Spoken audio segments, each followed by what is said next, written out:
Hello friends, welcome to my page Aditya and Manish. मैं आपका दोस्त मनीष। दोस्तों, आज हम लोग बड़ी कॉमन चीज़ करने जा रहे हैं, जिसे बोलते हैं प्रेसिंग आयरनिंग।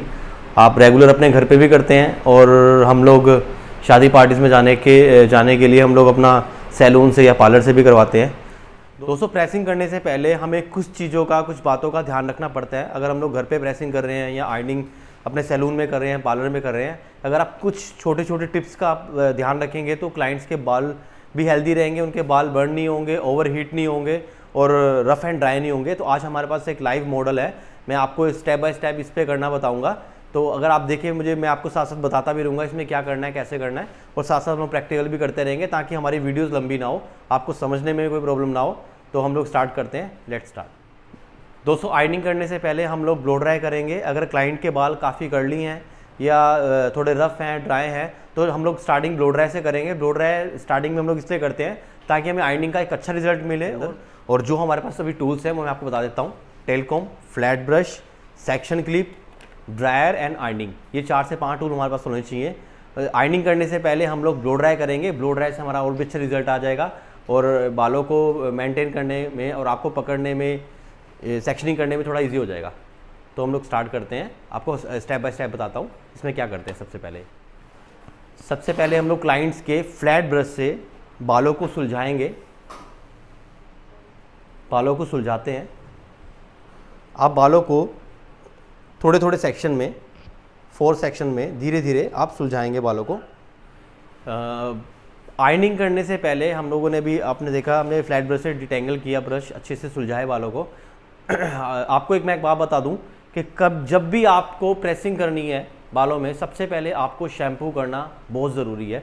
बालों में अच्छे से शैम्पू कीजिए, कोई भी अच्छे ब्रांड का जो आपके बालों को सूट करता है।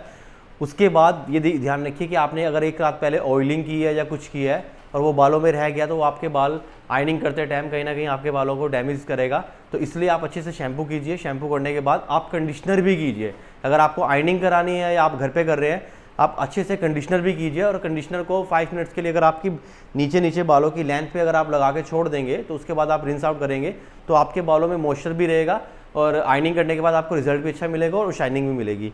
ये सब करने के बाद अब हम लोग क्या करते हैं, नेक्स्ट स्टेप हमारा होगा कि हम लोग एक अच्छा सा हीट प्रोटेक्शन स्प्रे यूज़ करेंगे। कोई भी आप कर सकते हैं। मैं शॉर्ट्सकोफ कंपनी का भी यूज़ कर रहा हूँ, मॉइस्चर किक। इससे बाल स्मूथ भी हो जाएंगे और बालों में शाइनिंग भी आएगी। तो मैं आपको डिस्क्रिप्शन में आपको इसका लिंक दे दूंगा, आप वहाँ पे आपको जाके चेक कर सकते हैं। तो हम लोग पहले हीट प्रोटेक्शन स्प्रे नीचे लेंथ पे स्प्रे करेंगे ताकि जो हम लोग ब्लो ड्रायर्स में हीट है या जो आयरनिंग में हीट होगी वो नीचे के बालों को डैमेज नहीं करेगी और ऊपर के बालों को भी वो हेल्दी रखेगी। दूसरी चीज़ ये है, अगर आप क्लाइंट्स के बाल देखेंगे या अपनी मॉडल्स के बाल देखेंगे तो नीचे से काफ़ी रफ़ है, तो इन बालों में आप हो सके थोड़ा एक्स्ट्रा कर दीजिए ताकि यहाँ पे जो मॉइस्चर अच्छे से हो जाए। तो आप धीरे धीरे नीचे से करेंगे। आप ऐसे भी कर सकते हैं, आप ऊपर के बालों को उठाइए इस तरीके से और आप इसमें, ये वाटर फॉर्म में आता है। आपके बाल स्प्रे करने के बाद हल्के से आपको वेट भी लगेंगे तो आप डायरेक्टली इस पर आयरनिंग मत कीजिए। अब हम लोग ब्लो ड्राई स्टार्ट करेंगे। तो अब ब्लो ड्राई, तो फ्रेंड्स हम लोग 4 सेक्शन में ब्लो ड्राई करेंगे ताकि डिटेंगलिंग में और सेक्शनिंग करने में और आयरनिंग करने में हमें थोड़ा सा ईजी हो जाए। तो मैं आपको बताता हूँ, पहले फ्रंट से करते हैं। 4 सेक्शन के अंदर सिर्फ हम लोग फ्लैट ब्रश इसलिए यूज़ कर रहे हैं क्योंकि हम लोगों को आयरनिंग करना है। हम लोग राउंड ब्रश इसीलिए यूज़ नहीं कर रहे हैं ताकि हम लोगों को थोड़ा बाउंस नहीं चाहिए, तो हम लोगों को फ्लैट ब्रश यूज़ कर रहे हैं। क्लाइंट के फेस के ऊपर आपका जो ड्रायर है उसकी जो हवा है गर्म, वो नहीं आनी चाहिए। नीचे की तरफ आप इसको इस तरीके से कर सकते हैं।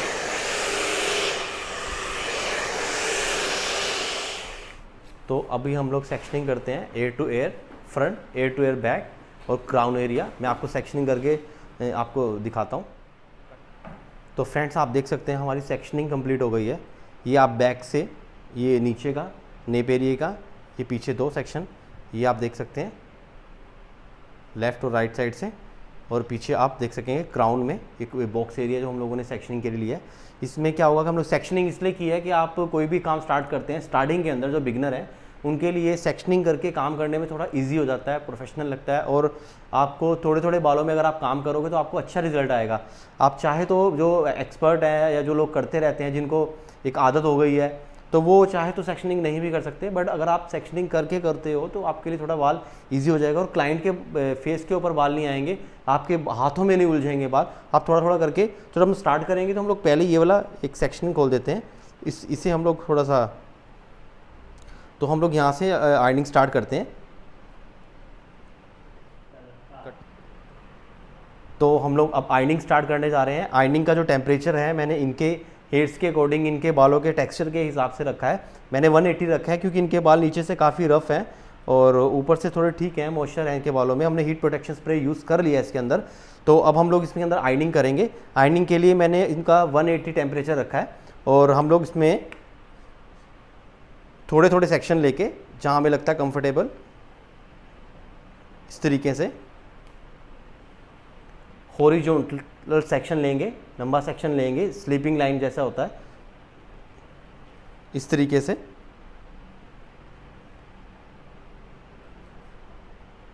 धीरे धीरे छोटे छोटे बालों में। अब एक चीज़ आपको ध्यान रखना है कि आप एक जगह आयरनिंग मशीन नहीं रोकेंगे क्योंकि टेम्परेचर काफ़ी होता है। एक जगह रखने से बाल जल भी सकते हैं और रूट्स के स्कैल्प के पास से जो आपके बाल थोड़े थोड़े वेवी दिखते हैं, आप उसको चाहे तो और पतले सेक्शन में लेके आप नीचे की तरफ आप उसको आयरनिंग कर सकते हैं।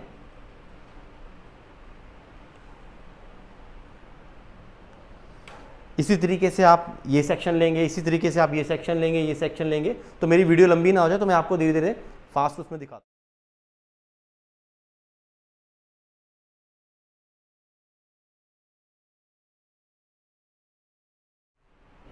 तो फ्रेंड्स, आपने देखा हमने ये वाला सेक्शन कंप्लीट किया है, अभी ये सेक्शन कंप्लीट किया है।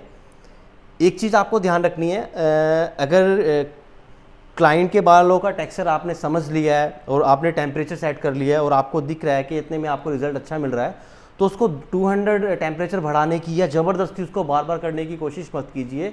आपका रिजल्ट जो आना था वो आ गया।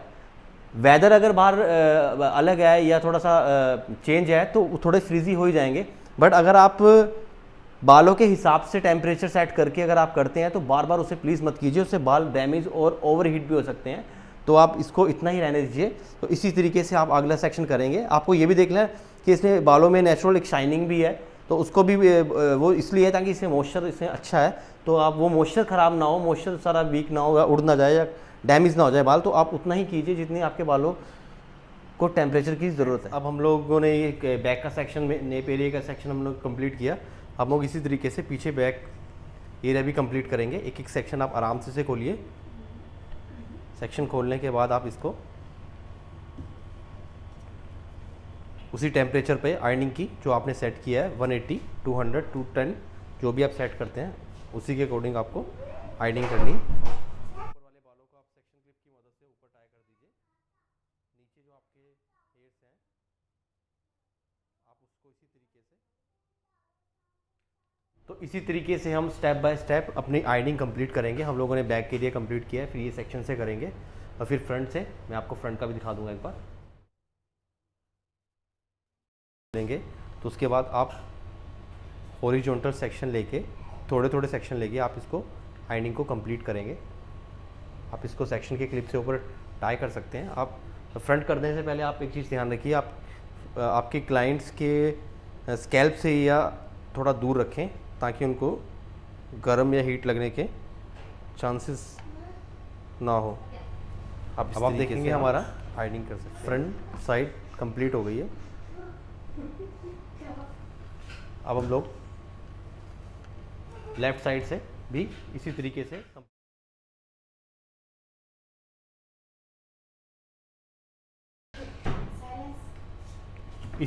हम लोग क्राउन एरिया भी लेंगे। अब क्राउन एरिया जब हम लोग करेंगे, क्राउन एरिया को हम लोग क्या करेंगे, बॉक्स सेक्शन या टॉप एरिया को, उसमें भी हम लोग इसी तरीके से टॉप सेक्शन में थोड़े थोड़े सेक्शन लेंगे और इसको बैक की तरफ करेंगे। मैं आपको करके दिखाता हूँ एक सेक्शन। आप इस तरीके से, ताकि पीछे बाउंस आए और पीछे आपको पार्टिंग भी नज़र ना आए। आप इस तरीके से ऐसे नीचे लाते हुए ऐसे करेंगे। इसी तरीके से धीरे धीरे सेक्शन आप ऊपर की तरफ बढ़ते चले जाएंगे। अब आप देखेंगे हमारी प्रेसिंग कंप्लीट हो चुकी है। और आप अगर मॉडल्स के बाल या अपने क्लाइंट्स के बाल, कई बालों में कई बार क्या होता है कि नीचे स्प्लिट एंड्स होते हैं, जो आप उनके ऊपर जितनी मर्जी आयनिंग यूज़ कर सकते हैं, दबा दबा के भी अच्छे से फ्लैट करके भी करेंगे तो आपको नीचे से बाल उठे हुए लगेंगे, वो स्प्लिट एंड्स की वजह से हो रहा है। तो आप इसमें क्या कर सकते हैं, हम लास्ट में 2 प्रोडक्ट यूज़ करेंगे इसके अंदर हम लोग। एक तो हमारा है शॉर्ट्सकॉफ कंपनी का ओसिस प्लस का स्पार्कल के लिए शाइनिंग करने के बाद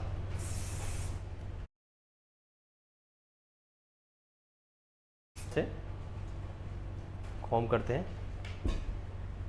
सेकंड प्रोडक्ट हमारा जो यूज़ होगा वो होगा, इसमें हम लोग यूज़ करने जा रहे हैं लोरल का सीरम। सीरम जो नीचे स्प्लिट एंड्स आपके फ्लाई हो रहे हैं, उड़ रहे हैं, उसको काफ़ी हद तक कंट्रोल करेगा और थोड़ा शाइनिंग भी आपको देगा बालों को सॉफ्टनेस के लिए।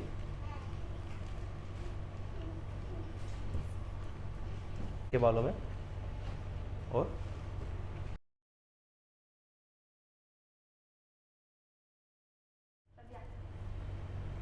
तो फाइनल हमारी प्रेसिंग आज कंप्लीट हुई है। प्रेसिंग में जो मैंने आपको बताया है, टेम्परेचर, बालों के हिसाब से जो बालों का टेक्सचर होता है उसको, क्लाइंट की नीड कि क्लाइंट के बालों की नीड क्या है, या क्लाइंट क्या चाहता है, थोड़ा बाउंसी लुक चाहता है या बिल्कुल फ्लैट चाहता है, तो आप उसी हिसाब से अपना कर सकते हैं। फर्स्ट आपका हेयर वॉश होने चाहिए, कंडीशनिंग अच्छे से होनी चाहिए, और आप जो भी प्रोडक्ट यूज़ कर रहे हैं वो अच्छे ब्रांड के हों, अच्छी कंपनी के हों, तो जो बालों को डैमेज भी ना करें। तो आप इसी तरीके से मेरी और वीडियो आती रहेंगी। आप सब्सक्राइब, लाइक और शेयर ज़रूर कर दीजिए। अगर आपका कोई भी सजेशन हो या आप कुछ भी कहना चाहते हो, आप मेरी वीडियो में कमेंट्स में नीचे बोल सकते हैं।